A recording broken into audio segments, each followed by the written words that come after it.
توحید کے بعد سب سے پہلا کام جو ہمارا ہے مسلمان کا ہے وہ ہے نماز۔ ہم نے اللہ رب العالمین کو ایک مانا، نبی صلی اللہ علیہ وسلم کو اللہ کا رسول مانا، اللہ کا بندہ مانا۔ ان کے بعد ہمارا جو دوسرا کام ہے وہ ہے نماز۔ نماز اسلام کا سب سے اہم فریضہ ہے، اور میں بتا دوں کہ دوسری حدیث میں آتا ہے کہ نماز دین کا ستون ہے، اور جس نے نماز کو گرا دیا اس نے دین کو گرا دیا، کیونکہ ستون کے بغیر کوئی بھی عمارت قائم نہیں رہ سکتی ہے۔ آپ مثال کے طور پر ایک مثال لے لیں کہ آپ ایک گھر بنا رہے ہیں، اس گھر کو بنانے کے لیے آپ کو 4 دیواری کی ضرورت ہوتی ہے۔ اس میں سے اگر آپ ایک دیوار کو گرا دیں وہ گھر اور وہ عمارت قائم رہ سکتی ہے؟ نہیں۔ اسی طرح سے نماز دین کا ستون ہے، دین کا کھٹا ہے۔ اگر آپ اس نماز کو گرا دیں گے آپ دین کو گرا دیں گے۔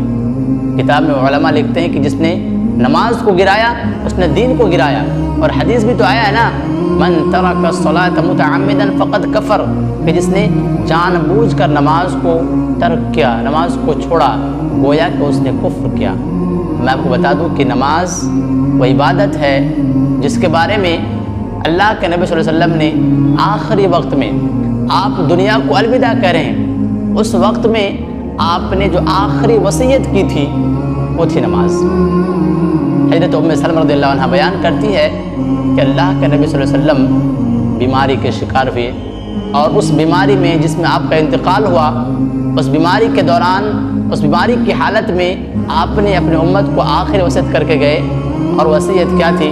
وہ یہ تھی کہ الصلاۃ وما ملکت ایمانکم، کہ نماز ہمیشہ پڑھتے رہنا اور اپنے غلاموں کے حقوق ادا کرتے رہنا۔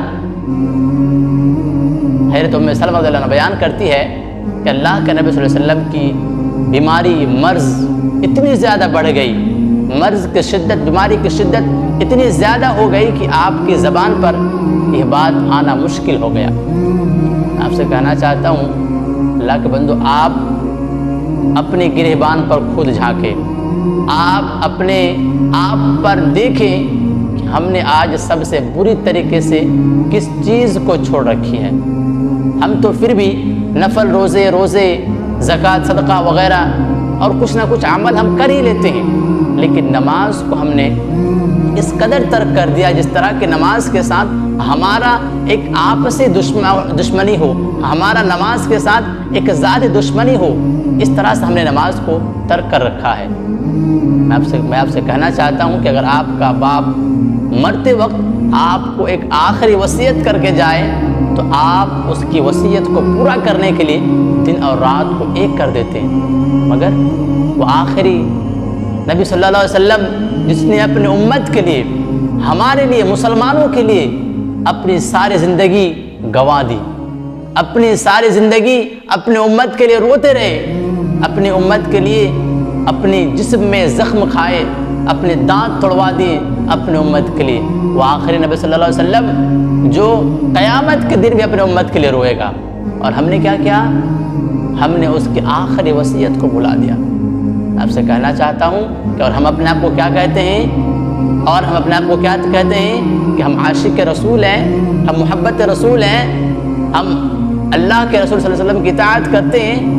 اللہ کے بندوں کم از کم اس کی لحاظ رکھ لو کہ اللہ کے نبی صلی اللہ علیہ وسلم کی آخری وصیت نماز ہے، اس لحاظ سے نماز کو پڑھا کرو کہ اللہ کے نبی صلی اللہ علیہ وسلم کی آخری وصیت ہے۔ میں آپ سے کہنا چاہتا ہوں کہ آج ہمارے پاس ہر چیز کے لیے سمے ہے، ہمارے پاس میٹنگز کے لیے سمے ہے، ہمارے پاس شاپنگز کے لیے سمے ہے، ہمارے پاس پارٹیوں کے لیے سمے ہے، ہمارے پاس فرینڈز کے ساتھ بیٹھ کر گپے مارنے کے لیے سمے ہے، بٹ ہمارے پاس نماز کے لیے وقت نہیں ہے، ہمارے پاس نماز کے لیے ذرہ برابر وقت نہیں ہے۔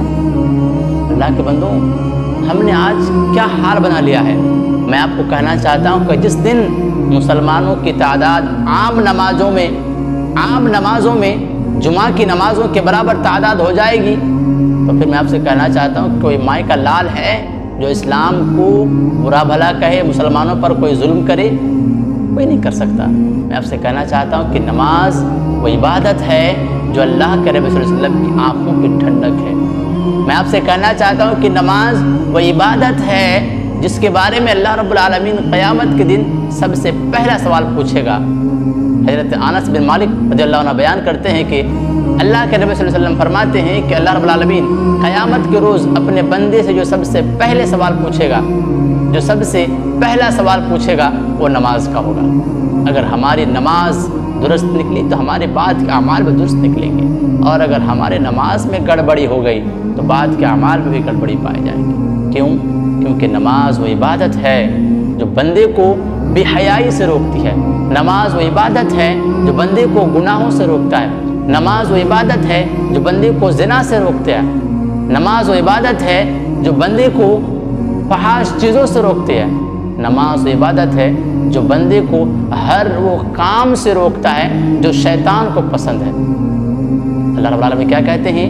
ان الصلاۃ تنہی عن الفحشاء والمنکر، بے شک نماز بے حیائی، بے شرمی، بری بات ہر چیز سے روکتی ہے۔ شرط ہے کہ نماز کو نماز کی طرح پڑھی جائے۔